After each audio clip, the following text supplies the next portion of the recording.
Ako si Mang Rolly, jeepney driver ng 10 taon. Dati akala ko ang AI para lang sa mayaman. Pero nang mapakinggan ko ang AI Talks, naintindihan kong para rin pala sa aming mga simpleng tao. Lahat may boses, Mang Rolly. Tinuruan kami ng AI Talks kung paano gamitin ang AI para sa online orders. Ngayon, may mga suki na ako sa Facebook. Sabi ni Voice Master, ang boses ng masa ay boses ng pagbabago. Voice Master, kahit labandera, pwedeng maging AI creator. Kaya ngayon, tinuturuan ko na ang mga anak ko gumamit ng ChatGPT para sa assignments nila. Dati laro lang ng bola. Natuto kami sa AI Talks na pwedeng gamitin ng AI bilang katuwang sa pagtuturo, hindi kapalit ng guro. Ngayon alam ko kung kailan uulan o tatamnan. AI na mismo ang tumutulong sa bukid. Salamat sa AI Talks, natuto akong magtiwala sa bagong teknolohiya. Dahil sa The AI Talks with the Voice Master, natutunan naming gamitin ang AI hindi para palitan kami, kundi para tulungan kaming umangat. Ako si Pocholo de Leon Gonzalez, the Voice Master ng Pilipinas. Sama-sama tayo matuto! Welcome to the AI Talks with the Voice Master. Mula sa puso ng bayan hanggang sa dulo ng keyboard ng masa. Ito ang unang radyo at podcast show para sa AI ng mga ordinaryong Pilipino. Ito ang kwento ng AI na abot kamay ni Juan at Juana. Mga tanong mo, sasagutin natin. Mga kwento mo, itatampok natin. Dito, ang AI hindi lang para sa techie, kundi para sa tagakanto, guro, estudyante, OFW at bawat Juan at Juana. Kasama ang nag-iisang the AI Voice Master of the Philippines, Pocholo de Leon Gonzalez. Ito ang AI Talks with the Voice Master. Dito lang sa Radyo Pilipinas. Hello! Great day! Mabuhay! Isa na naman mapagpala at mapagpalayang araw sa inyong mga ka-AI. Ngayong Sabado, mga ka-AI, welcome to the AI Talks with the Voice Master! Woo! Yes! Ako po ang nag-iisang AI Voice Master ng Pilipinas. Walang iba kundi si Pocholo de Leon Gonzalez. At ngayon po, mainit-init na issue na naman sa mga artista at showbiz ng buong mundo ang ating pag-uusapan. Hindi ito chismis, ha? Hindi ito haka-haka. Ito ay totoong usapin na pinagdidebatehan ngayon ng buong creative industry sa buong mundo.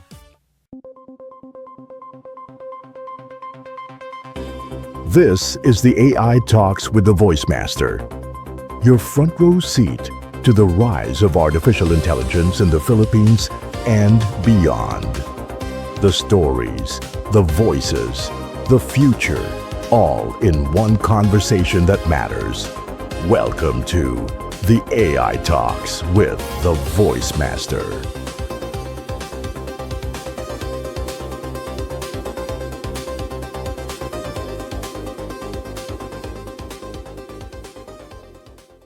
AI versus consent. Ang kontrobersya sa AI video at karapatan ng artista. Ayan. Mga ka-AI, narito, ha? Narito na ang nangyari. May bagong AI video technology na kayang gumawa ng ultra-realistic na videos na parang totoong artista ang gumaganap. Ala? Paano yun?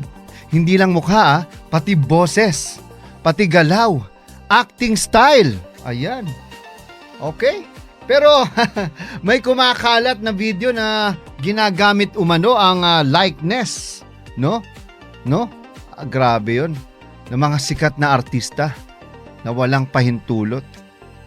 Dahil dito, naglabas ng matinding statement ang SAG-AFTRA, ang unyo ng mga artista sa Hollywood. No? Tinawag nila ang ganitong output na blatant infringement o malinaw na paglabag. Ayan, sa madaling salita, ginagamit ang identity ng performer nang walang consent. Ayan. Matagal na naman yan eh. Pero ngayon lang kasi nagwala. Kasi may lumabas na na video si Tom Cruise tsaka si Brad Pitt na nagsusuntukan. Pero sobrang realistic niya. Ha? Hindi mo parang hindi mo akalaing AI yung gumawa. Ang tanong nung Bakit galit ang mga artista? Alam nyo kasi, para sa mga performers, mukha at boses ang puhunan nila. Ako, parang ako yun pero boses lang ang puhunan ko eh. Mukha, kayo na pong humusga. Hindi ito simpleng larawan lang ha. Ito ang trabaho nila. Ito yung kabuhayan nila. Kaya, kapag ginamit yon ng walang pahintulot, parang may kumuha ng negosyo mo at ibinenta ng hindi ka kasama. Oo nga, no? Alam nyo, ayon sa kanilang pahayag, ang ganitong paggamit ay paglabag sa batas, ethics, industry standards at consent. Okay, hindi lang ito creative issue Legal issue ito mga kaboses, mga ka-AI. Kabuhayan issue. Okay? Alam nyo, ito imagine niyo sumali yung mga malalaking studio. Hindi lang actors ang nagsalita, pati malalaking kumpanya. Alam nyo, may mga ulat na nagpadala pa ng legal warning ang isang major studio dahil sa umano'y paggamit ng copyrighted characters na parang libre lang nila, no? Na parang libre lang nila gamitin yun. Kapag kasi intellectual property na ang pinag-uusapan, hindi na ito simpleng opinion lang. Ito ay usaping legal. Opo. At dito sa Pilipinas, may reaksyon ang grupo ng mga artista. No? Sa Pilipinas, nagsalita rin ang aktor o League of Filipino Actors. Ayon sa kanila, ang misuse ng AI ay nagbabanta sa kontrol ng artista sa kanilang likeness at labor. Dagdag pa nila kapag pinalitan ng AI ang bawat ang mga tunay na performer, nababawasan ng authenticity ng storytelling at humihina ang cultural voice ng actors. Yan. At alam nyo, ipinaliwanag pa nila na ang mga mukha at boses ng artista ay extension ng kanilang intellectual property at identity. Pero teka. Actor, wala pa ako nakikitang ginawang dito sa Pilipinas Nagre-react lang sila doon sa post ng SAG-AFTRA. Kasi sabi nila, kaya ang paggamit nito ng walang pahintulot ay may seryosong legal concern. I doubt, no? I doubt sa Pilipinas. Sinong mag-AI sa mukha ninyo? Di ba? Okay, nanawagan din sila ng mas malinaw na rules, mas matibay na proteksyon sa IP rights at updated contracts na kinikilala ang digital likeness rights. Okay. Intindihin natin yung teknolohiya. Ngayon, linawin natin to. Ang AI mismo ay hindi masama, mga kaboses, mga ka-AI.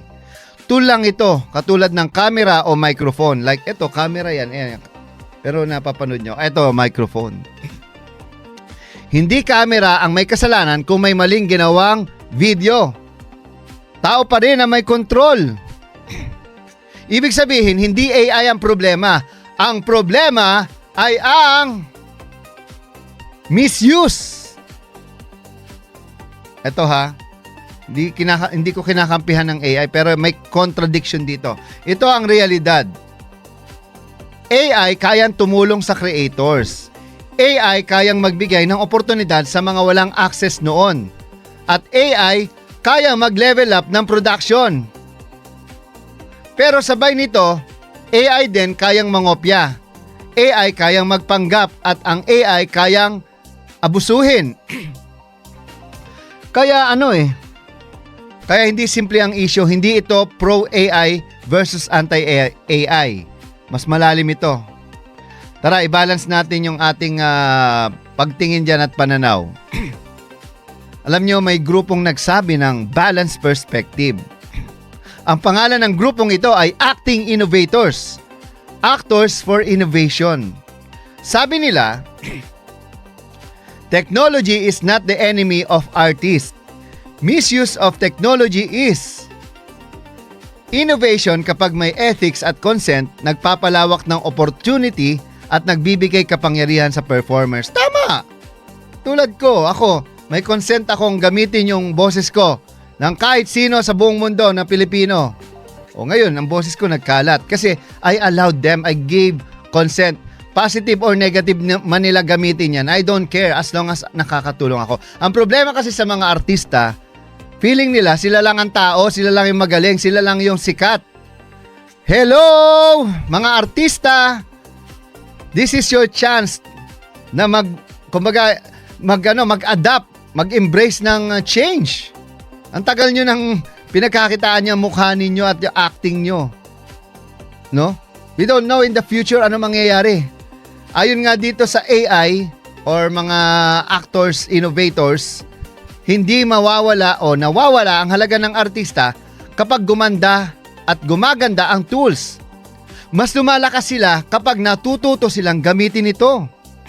O di ba? Sinusuportahan din nila ang ethical standards, consent-based usage at fair compensation. At ang pinakamalakas nilang linya, hindi kami nandito para labanan ng future. Nandito kami para buuin ito. O di ba? Malinaw. We're not here to fight, we're here to build, sabi nga. At ang pinaka-importanting aral dito, mga ka-AI. Ito ang pinaka-importante. Hindi AI ang kalaban ng artista. Hindi artista ang kalaban ng AI. Ang tunay na kalaban ay unregulated AI, unethical AI, unconsented AI. Ayan, tandaan nyo ha, unregulated, unethical, unconsented AI. Kapag kasi walang rules, may abuso, tama? Yan yung ginagawa ng maraming mga scammer. Kapag walang consent, may exploitation. Tama. 'Di ba? Oh. Pero kapag walang ethics, may problema. Kayo ba sa showbiz, may ethics kayo? Kayo ba sa mga pinaggagawa nyo, may ethics kayo? O real talk muna tayo ha. Kung kayang gayahin ng AI ang mukha mo, boses mo, galaw mo, yung galaw mo, tulad ko. Alam nyo, kanina gumawa ako ng AI kung galing. Parang ako talaga. Pero ito ha, ano ang hindi nito kayang gayahin? Ano ang hindi kayang gayahin ng AI? Sagot! Konsensya. At iyon ang bagay na dapat manatili sa bawat creator. Ikaw ba, mga artista, sino man kayo? Ako, nasa showbiz din ako pero behind the scene. Dabber ako ng maraming artista dati. Pero alam ko, marami naman akong kaibigang artista yan. Sila Ding Dong Dantes, sabihan natin. Sila Marvin Agustin, Julina. Okay, let's summarize this. Hindi kalaban ng AI. Ang kalaban ay maling paggamit nito. Okay? Ethics close. Hindi ito AI versus human. Ito ay responsible versus irresponsible innovation. Creator, close. Ito gamitin ng AI para lumikha, hindi para mangopya. Global, close. Mas mabilis ang teknolohiya kaysa batas. Remember that. Kaya kailangan ng malinaw na rules. Dito nga sa blockchain na ito, nagkakagulo pa sila. Within DICT, hello, DICT, SEC, USEC, ASEC. Mukhang hindi kayo nagkakasundo dyan sa blockchain nyo SEC, ilang beses na ako nag-email sa'yo. Baka naman pwedeng magsalita ka dito sa AI Talks. Nakakahiya, nasa government station tayo. Radyo Pilipinas po. Tumatawag sa inyo, AI Talks. Can you answer naman yung aking email? 5 beses na ako nag-email sa inyo. Nakakaya naman. Office of Secretary at DICT pa. Diba? Mukhang may problema kayo dyan Baka naman pwede ka magsalita dito, SEC. Okay, ito yung power statement natin Technology without ethics is chaos. AI without responsibility is danger. And innovation without integrity is imitation. Okay? So, mamaya po magbabalik tayo Ito po ang AI Talks. Kung saan hindi lang artificial intelligence ang pinag-uusapan, kundi authentic intelligence. Ako po ang inyong kasama, ka-AI, ka-authentic innovator, si Pocholo De Leon Gonzales, ang AI Voice Master ng Pilipinas. Okay? Babalik tayo. Kung hindi ngayon, kailan? Kung hindi ikaw, sino? Mamaya, kita-kits tayo. Alright! Bang! At ito ang AI 101, ang inyong unang hakbang sa mas malalim na kaalaman sa mundo ng Artificial Intelligence. Mga ka-AI, may tanong ako sa inyo. Kung kayang gumawa ng kanta ang AI, kung kayang magsulat ng script, kung kayang mag-drawing, tao pa ba ang pinaka-creative na nilalang o nagsisimula na bang pantayan ng artificial intelligence ang human imagination? Bago tayo matakot, unawain muna natin. Unang dapat maintindihan, hindi nag-iimbento ang AI. Nag-aaral ito ng patterns. Pinapakain ito ng napakaraming data tulad ng libro, musika, larawan, pelikula. Doon niya natututunan ang style, structure at format. Parang estudyante sa art school na nag-aaral sa masters. Ganon din ang AI. Pero may malaking kaibahan. Ang tao lumilikha mula sa karanasan. Ang AI lumilikha mula sa data. May ideya ang ilang pilosopo na walang ideyang tunay na bago. Lahat daw ng idea ay kombinasyon ng lumang ideas. Kapag human artist ang na-inspire, pinupuri. Kapag AI ang gumawa ng kaparehong proseso, kinokondena. May double standard. Sa totoo lang, kahit sa human world, maraming kanta ang inspired sa iba. Maraming pelikula ang remake. Maraming kwento ang adaptation. Hindi imitation ang issue. Perspective ang issue. Hindi AI laban sa tao ang tunay na kwento. Ang totoong laban ay malalaking kumpanya laban sa individual creators. Dahil ginagamit ng corporations ang AI para pabilisin ang production at pababain ang gastos. Script writing, automated at editing, automated graphics, automated, hindi dahil masama ang AI, kundi dahil efficiency ang hinahabol ng negosyo. May isang bagay na hindi kayang kopyahin ng AI. Karanasan. Ang AI walang childhood, walang alaala, walang takot, walang pinanggalingan. Ang tao meron. At ang art na galing sa totoong buhay, may lalim na hindi kayang gayahin ng makina. Ngayon, ito ang malaking shift. Dati ang paggawa ng pelikula o animation ay nangangailangan ng buong studio. Ngayon, isang creator na may laptop at AI tools, kaya nang gumawa mag-isa. Dati kailangan ng malaking budget para makipagsabayan sa malalaking kumpanya. Ngayon, kahit independent creator may chance na mag-viral, mag-succeed at mag-compete globally. Ibig sabihin, ang AI ay hindi lang tool, ito ay equalizer. Binibigyan ito ng kapangyarihan ang maliliit para makasabay sa malalaki. Kaya ang tunay na tanong ay hindi, matatalo ba tayo ng AI? Ang tunay na tanong ay, matututo ba tayong gamitin ang AI bago gamitin ng iba laban sa atin? Ang AI ay hindi kapalit ng tao. Ito ay extension ng kakayahan ng tao. Habang ang AI ay gumagaling sa paggaya, ang tao naman ay dapat gumaling sa pagiging tunay. Sa panahon ng artificial intelligence, ang pinakamahalagang skill ay manatiling tao. Muling magbabalik ang The AI Talks with the Voice Master. Huwag kayong aalis, babalik kami!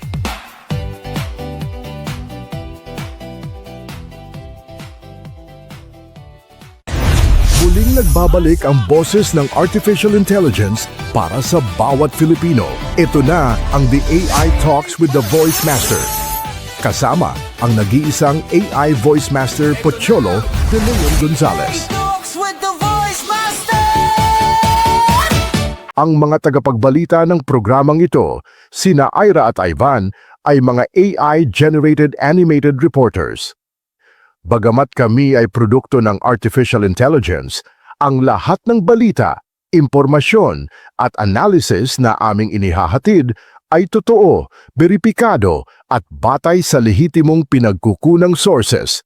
Walang fake news dito. Tiwala kaming mas maiintindihan ninyo ang teknolohiya sa pamamagitan ng teknolohiya mismo. Narito na ang mga pinakamainit na balita sa mundo ng AI. Narito na ang Balitang AI. Kasama sina Ira at Ivan, Artificial Intelligence News Network.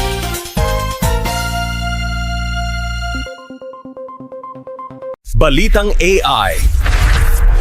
Breaking news. Magandang araw mga ka-AI. Ako si Ivan, ang inyong Artificial Intelligence Voice for Analytics and News. At ito ang Balitang AI, ang programang naglalapit sa inyo ng pinakabagong balita sa mundo ng Artificial Intelligence, Robotics at teknolohiyang humuhubog sa kinabukasan. Simulan natin sa isang development na parang diretso sa pelikula. Isang humanoid robot ang ngayon ay kayang gumawa ng cartwheels, backflips at real-time balance recovery. At hindi ito CGI, hindi stuntman, at lalong hindi animation. Ito ay ang bagong version ng Atlas, ang humanoid robot na matagal nang kilala sa research world. Pero ngayon, nag-level up siya sa paraang ikinagulat maging ang mga eksperto. Sa pinakabagong demonstration video, makikita si Atlas na naglalakad ng parang ordinaryong tao. Natural ang stride, stable ang posture at walang awkward mechanical stiffness na karaniwang nakikita sa robots noon.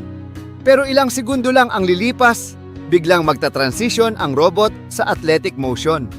Mula sa simpleng lakad, gagawa siya ng sideways cartwheel na coordinated ang arms at legs. Hindi ito random movement, may calculated momentum, may controlled balance. At pagkatapos ng cartwheel, diretso siya sa backflip. Sa landing, mapapansin na hindi siya basta bumabagsak. Ang katawan niya ay nag-a-absorb ng impact sa tuhod, balakang at torso.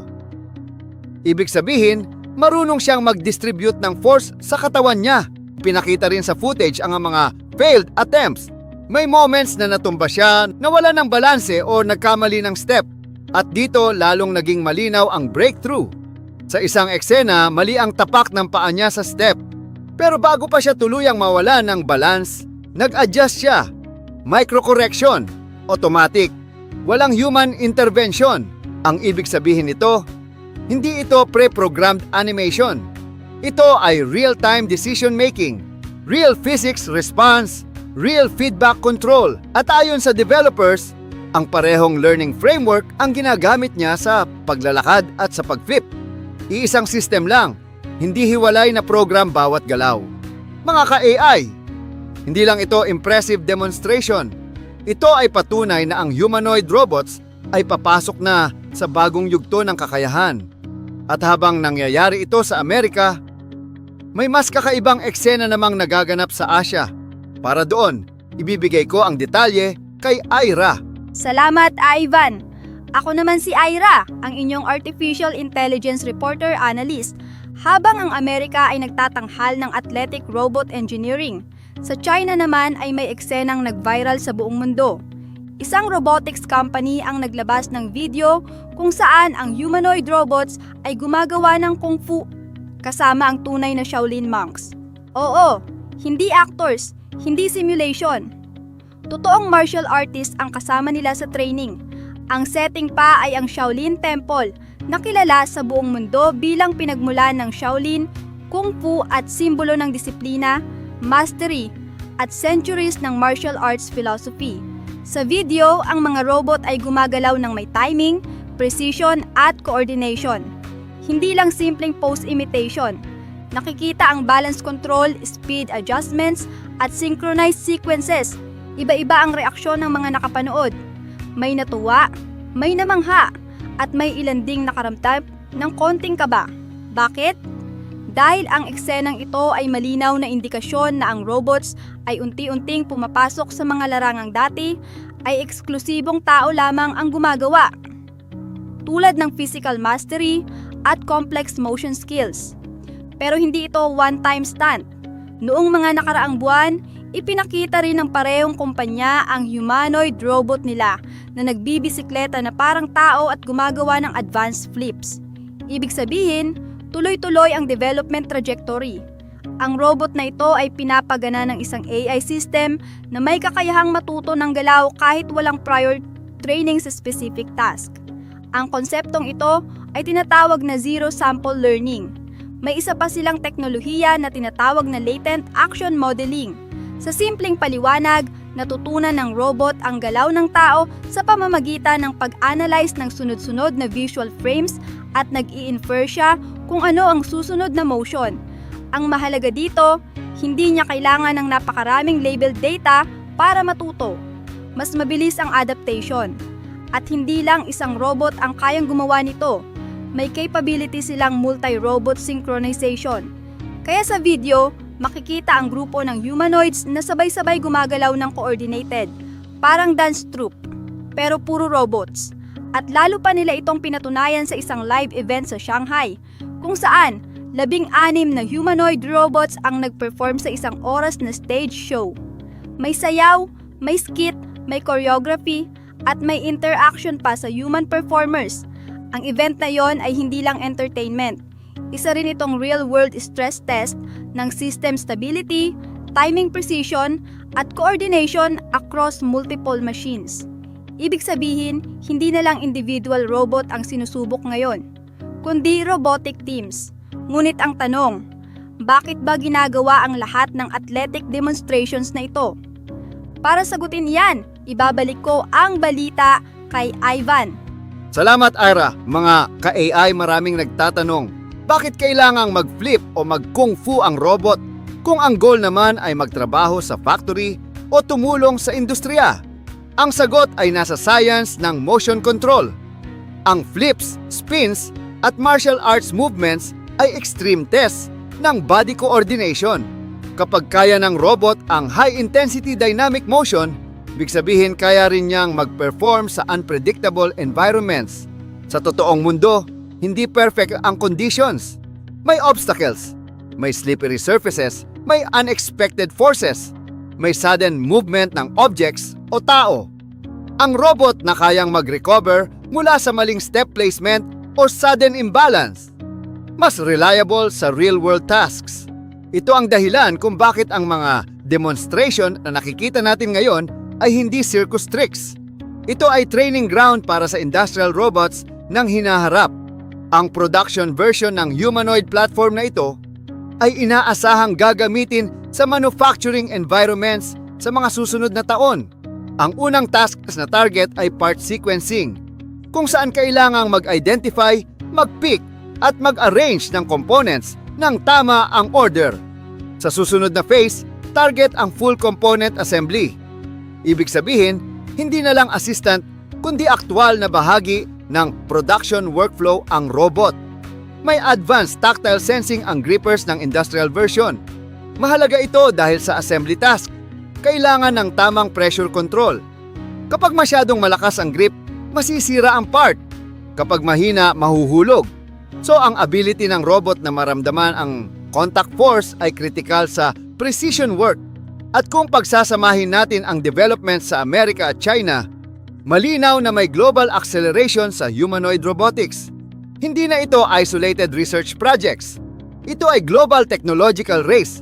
At ngayon, para sa market perspective kung saan papunta ang industriya, ibibigay ko muli ang detalye kay Ira. Mga ka-AI, ang pinakamalaking senyales na seryoso na ang humanoid robotics revolution ay hindi lang ang demonstrations, kundi ang pagpasok nito sa merkado. Isang kumpanya ang nagpakilala ng 3 embodied AI robots na may aktwal na presyo, deposit system at delivery timeline. Ibig sabihin, hindi na lang concept, prototypes. Ito ay produkto na maaaring bilhin. May humanoid model para sa commercial environments tulad ng retail, hospitality at events. May companion type robot na dinisenyo para sa education at institutional settings. At mayroon ding quadruped robot para sa security at industrial inspection tasks. Kapag may presyo na ang teknolohiya, nagbabago ang usapan. Hindi na curiosity ang reaksyon ng negosyo, nagiging strategy na.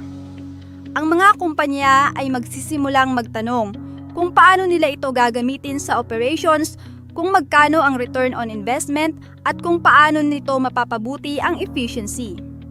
Ang mga ganitong development ay senyales na ang embodied AI ay papasok na sa adoption phase. At kapag nagsimula na ang adoption, mabilis na ang kasunod. Sa susunod na dekada, inaasahang mas dadami ang robots sa manufacturing, logistics, service industries, at public environments. Kasabay nito, lalakas din ang diskusyon tungkol sa ethics, regulation, at workforce transition. Pero mahalagang tandaan, ang kasaysayan ng teknolohiya ay nagpapakita na ang bawat bagong innovation ay hindi lamang nagpapalit ng trabaho, kundi lumilikha rin ng bagong uri ng trabaho. Kaya ang tunay na tanong ay hindi kung darating ang robot sa lipunan. Ang tanong ay kung paano tayo maghahanda sa pagdating nila. At ang pinakaimportante, ang katawan natin may kamalayan. Ang AI may computation lang, hindi kalaban ng AI. Hindi rin kalaban ng tao. Ang totoo, magkaiba sila ng design. AI is built to calculate. Humans are built to experience. AI is built to analyze. Humans are built to understand. AI processes information. Humans create meaning. AI simulates reality. Humans live reality. At may isang bagay pa na hindi kayang kopyahin ng kahit anong algorithm. Ang kakayahan mong mangarap, ang kakayahan mong magmahal, ang kakayahan mong maniwala, ang kakayahan mong magbago. Kaya sa susunod na makarinig ka ng headline na nagsasabing nalampasan na ng AI ang human intelligence, huminto ka muna, huminga. At alalahanin mo, sa loob ng katawan mo, may system na. Mas adaptive kaysa algorithm, mas efficient kaysa chip, mas resilient kaysa server, mas creative kaysa model, mas intuitive kaysa machine, mas buhay kaysa code. Ito ang Balitang AI. Ako si Ira. At ako si Ivan. Hanggang sa susunod na update, mga ka-AI.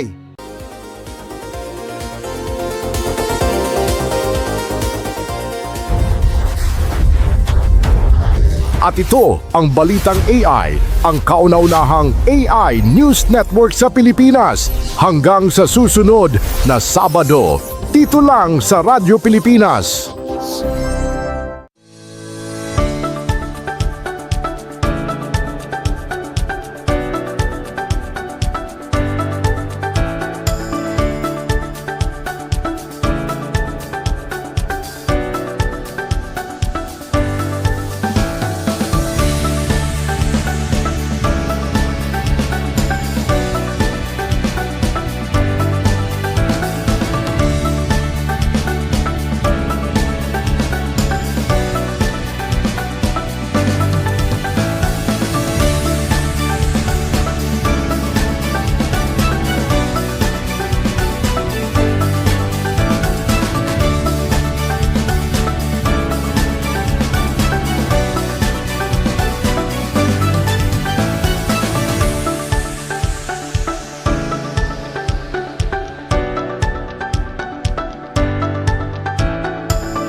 Inspires generations to come. With gratitude for our past, purpose in our present, and hope for our future, we begin this celebration together. In your holy name, this we pray. Amen.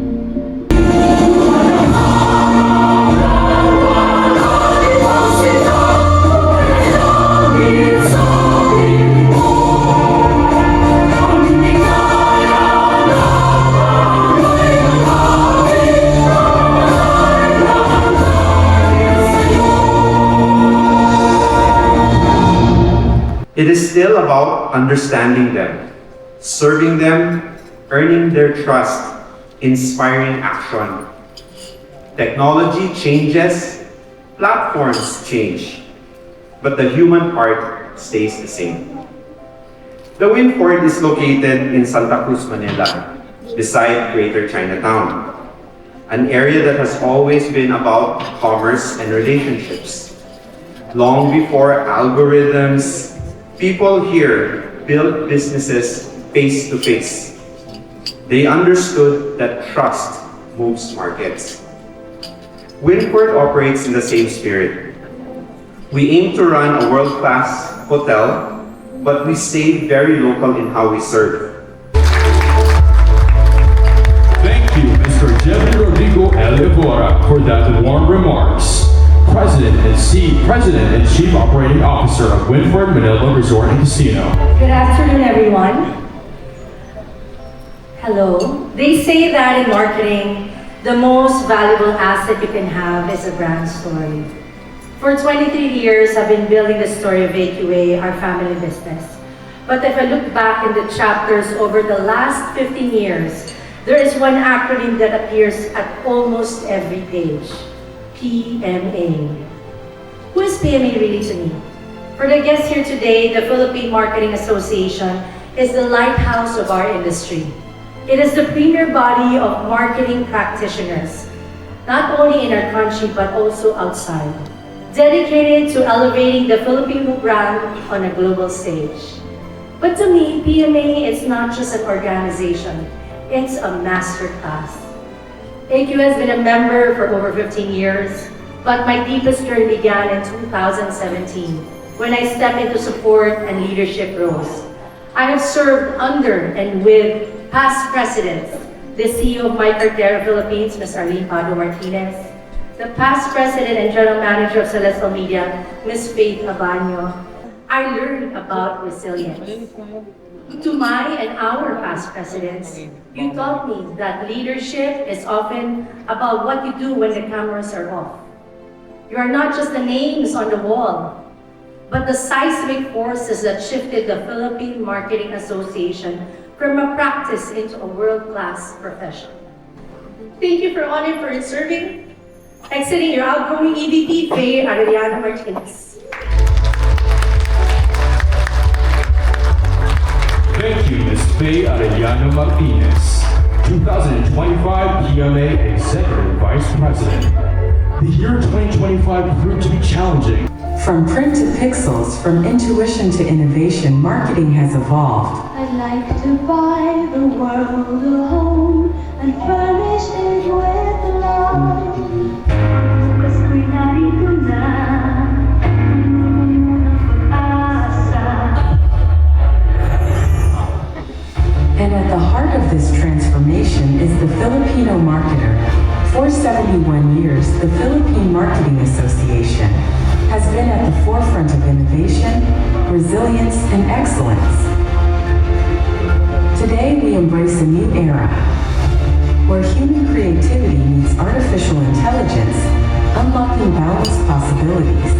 Data-driven, insightful, adaptive, the AI-enabled Filipino marketer is here. Past 7 decades, PMA has been a pillar of change, guiding marketers through every revolution. And today we step boldly into the future, stronger, smarter, AI-enabled. As we mark our 71st anniversary and welcome our new leaders, we celebrate not just our history, but the future we are creating together. We commit to empowering marketers for the AI-driven future.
my cadence. Oath of office, I, please state your name. Having been duly elected to the position of without mental reservations or purpose of evasion. So help me God. Congratulations. Congratulations, PMA 2026 board. And now, may we call on the Council of Former Presidents and Past Officers for our ceremonial pinning.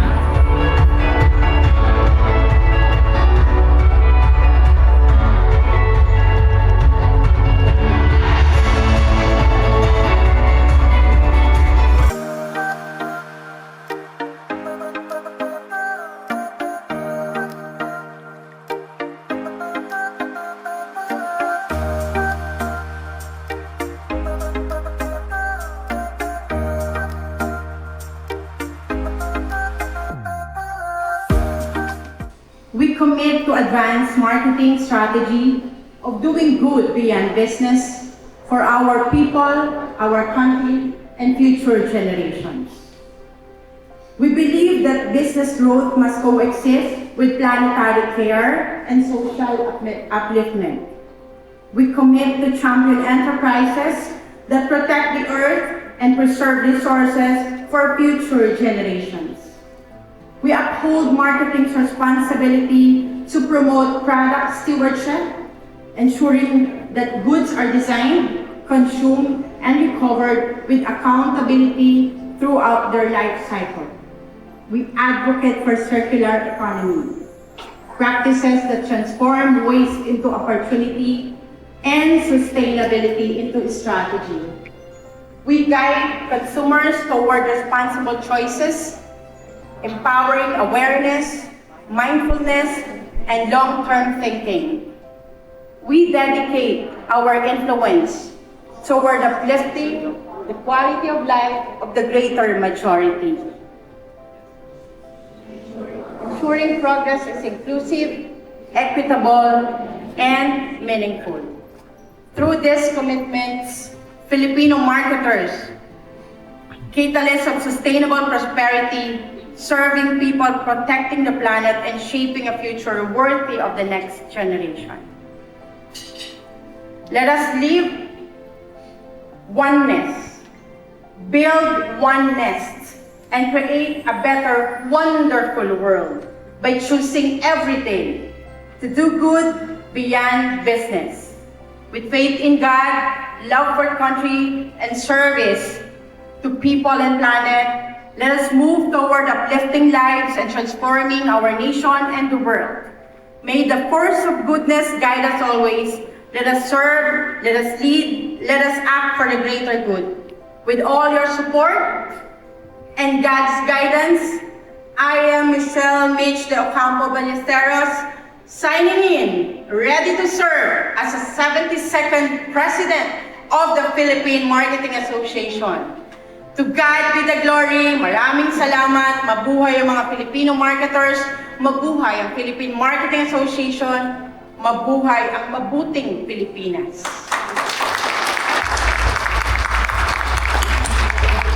To the officers, to the new president and officers of the Philippine Marketing Association, may your year be guided by unity, as we said, oneness, discipline, and purpose. May you lead with integrity, decide with courage, and always place the institution above self. To steady leadership, to 1 year of meaningful impact, and to the enduring strength of PMA. Cheers.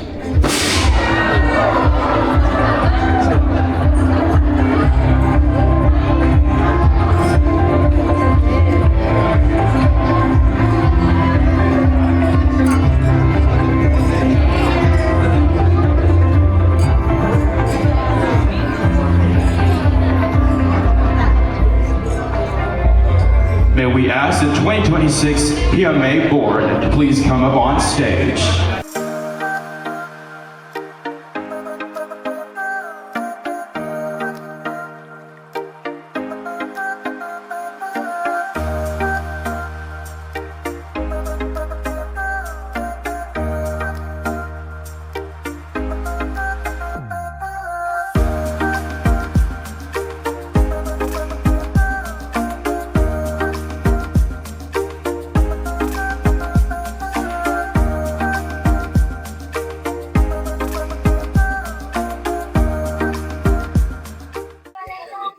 Ano work mo tip kay Puchono? Project manager. Project manager, okay.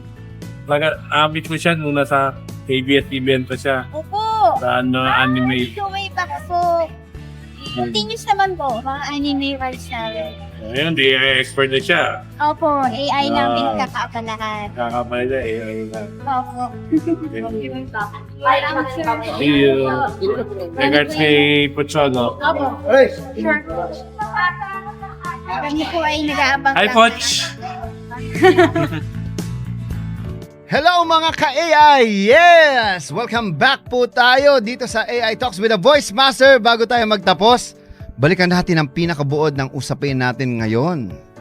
Ang kontrobersyang ito ay AI videos. So, sa mga AI videos ay hindi lang simpleng issue ng teknolohiya at advancement. Ito ay usapin ng karapatan, respeto at responsibilidad. Narinig natin ang panig ng mga artista at na nag-aalala sa paggamit ng kanilang mukha at boses ng walang pahintulot. Narinig din natin ang panig ng mga naniniwalang ang teknolohiya ay hindi kalaban ng sining, kundi kasangkapan para lalo itong mapalawak. At dito natin napagtanto ang katotohanan. Hindi AI ang problema. Hindi rin artista ang problema. Ang problema ay kapag nawawala ang consent, ethics at tamang paggamit. Ang AI ay parang apoy. Pwede itong magbigay liwanag, pero pwede rin itong makasunog. Kaya ang tanong, hindi kung dapat bang pigilan ng AI. At ang tanong po mga kaboses, no? Handa ba tayong gamitin ito ng tama? Mga ka-AI, ang kinabukasan ng industriya ay hindi mapupunta sa mga takot sa teknolohiya. Alam mo, nakakatuwa, no? Mamaya, kwento ko sa inyo. Mapupunta kasi ito sa mga marunong umintindi, matuto at gumamit ng may integridad. Dito sa industriya namin, may mga nakikita akong video sa voice acting, mga voice talent. Yung isang dati kong estudyante, alam mo sabi niya, people are parang na raw, pissed off with AI voices. Talaga? Tapos sabi, AI has no soul. Okay. Hanggang kailan niyo sasabihin yan? Kailan kayo magwawala dyan? Nakakatawa kayo? Good luck na lang sa karir nyo kung may mapuntahan pa, kung sino man kayo. Alam nyo, ang tunay na innovator hindi lang marunong gumawa ng bago. Marunong din siyang rumispeto sa pinanggalingan. Ulitin ko Ang tunay na innovator hindi lang marunong gumawa ng bago. Marunong din siyang rumispeto sa pinanggalingan. And this is my call for action or to action. Kung may natutunan ka sa episode na ito, huwag mong sarilinin, ibahagi mo sa kapwa mo na mga creators, estudyante, artista o kahit sinong gustong maintindihan ng AI sa totoong buhay. At para hindi ka mahuli sa susunod na episodes ng AI Talks, follow mo kami sa lahat ng social media platforms. Subscribe na rin sa channels at pakinggan ang AI Talks sa Spotify. Ano ba yung mga channels natin?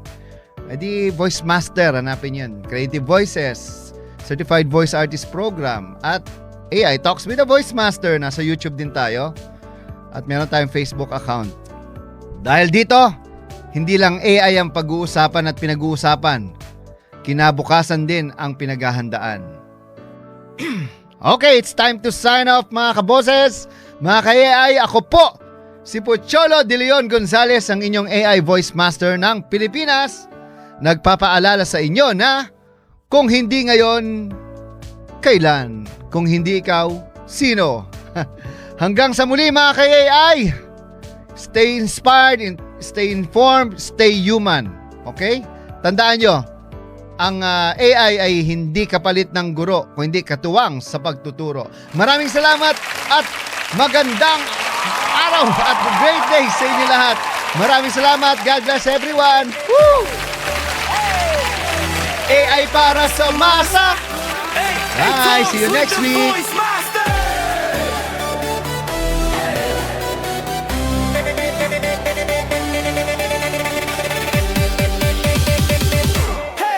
Sa tindahan ni Aling Nena, sasakayan ni Kuya Boy, may narinig na usapan, AI daw di lang laruan. Hoy, pangmayaman yan, sabi ng tambay sa kanto. Pero teka, kahit ako, pwede palang matuto. Hindi kailangan ng diploma o Ingles-Inglesan, basta may tanong, kasagot ay kaalaman. Sa radyo o online may matututunan. AI para sa masa, para sa sambayanan. Hey! Ay para sa masa, sa radyo humahataw. Kwento mo ay mahalaga kahit ikaw ay simpleng tao. AI Talks with the Voice Master, lakas ng bagong sigla, boses ng bawat buwan, para sa bagong Pilipinas. Si Lola Inday nagtanong habang naglalaba, yung AI ba pwede rin sa matanda na? Opo naman Lola, gamit mo yan sa negosyo o kahit sa pag-order ng itlog at mantika sa tindahan mo. AI sa karinderya, AI sa eskinita, AI sa estudyante, vlogger sa probinsya, tindera, tanod, magsasaka o tsuper, lahat pwedeng matuto, basta wag kang tatama-tama.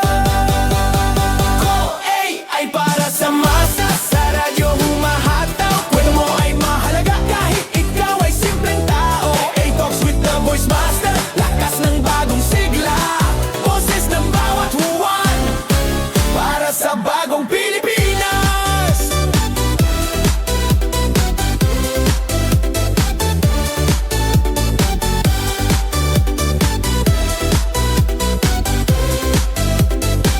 Wambog, ang AI ay hindi lang para sa tech expert, kundi para sa taong nagmamahal sa kinabukasan. Kasama mo kami sa AI Talks with the Voice Master.